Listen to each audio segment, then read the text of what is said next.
Dando continuidade à nossa apresentação, Epistemologia Genética de Piaget, ele assevera que existem 4 fases de desenvolvimento cognitivo, sendo o sensório-motor, que a criança vai de 0 a 2 anos, o pré-operatório, que a criança vai de 2 a 7 anos, o operatório concreto, em que a criança tem a faixa etária de 7 a 12 anos, e o operatório formal, que é a partir dos 12 anos, em que a criança entra nessa fase. No sensório motor, a criança baseia-se principalmente em representações sensórias e esquemas motores para a resolução de seus problemas. Nesse estágio, acredita-se que a criança não tem pensamentos, uma vez que não dispõe da capacidade de representar eventos, assim como referir-se ao passado e ao futuro.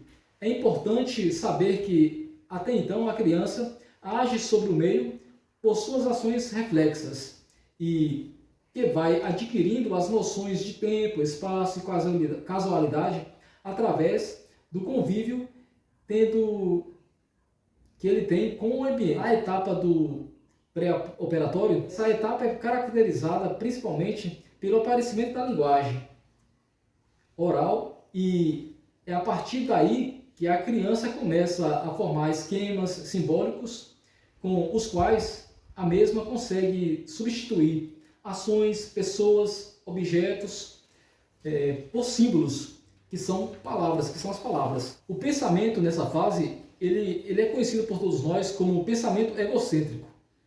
A criança, ela é o centro de toda a sua referência de conhecimento e saber. Uma das características principais nessa fase é a atribuição de sentimentos por parte da criança e as intenções ou interesses que ela tem por coisas e animais. Nessa fase do desenvolvimento, ele é conhecido por todos nós como pensamento egocentrista, pois o pensamento da criança ele não é flexível, ele é irreversível, tanto o seu pensamento como as suas ações, e a criança ela tem ela mesma como ponto de referência para os seus saberes e conhecimentos.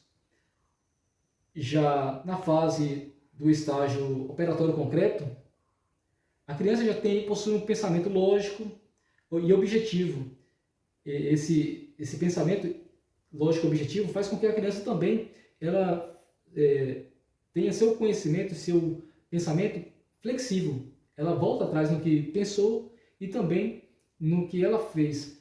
Isso, ela sempre comparando esse seu pensamento e suas ações com o pensamento de outras pessoas e as ações de outras pessoas. Nesse período também, a criança ela é menos egocentrista.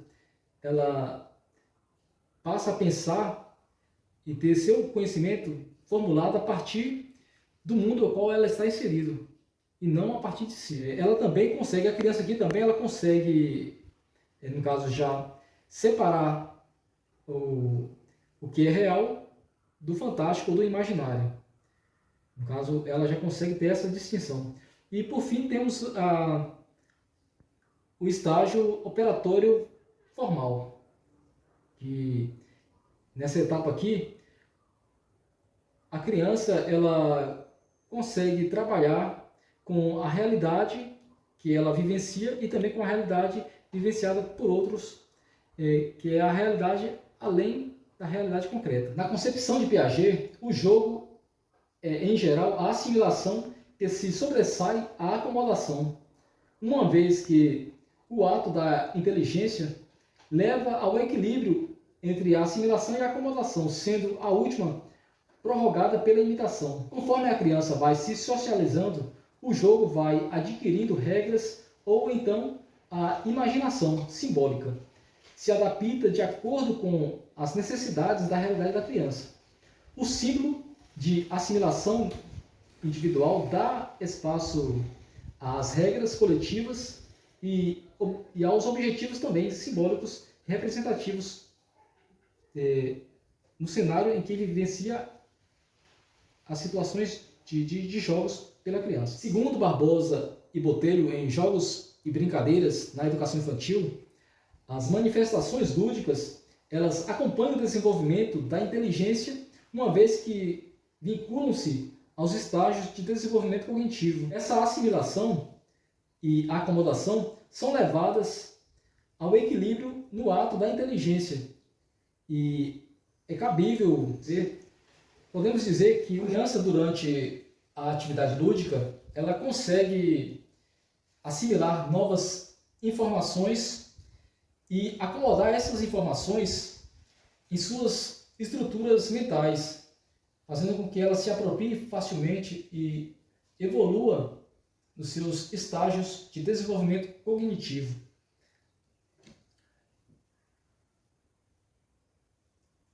Para Piaget, o jogo constitui-se quando a assimilação é produzida antes da acomodação, sendo então o jogo considerado um complemento da imitação. Considerando a imitação, este autor o Piaget reconhece a existência de 6 estágios progressivos e, a partir desses estágios, define 3 grandes estruturas mentais. Essas estruturas mentais que surgem na evolução do brincar: o exercício, o símbolo e a regra. E o exercício, ele é o ato. O símbolo é a mentalização. A regra é o que constitui o processo do jogo. Mas antes de discutir essas estruturas mentais, é importante a gente entender, ainda que de forma bem simples, os estágios da imitação.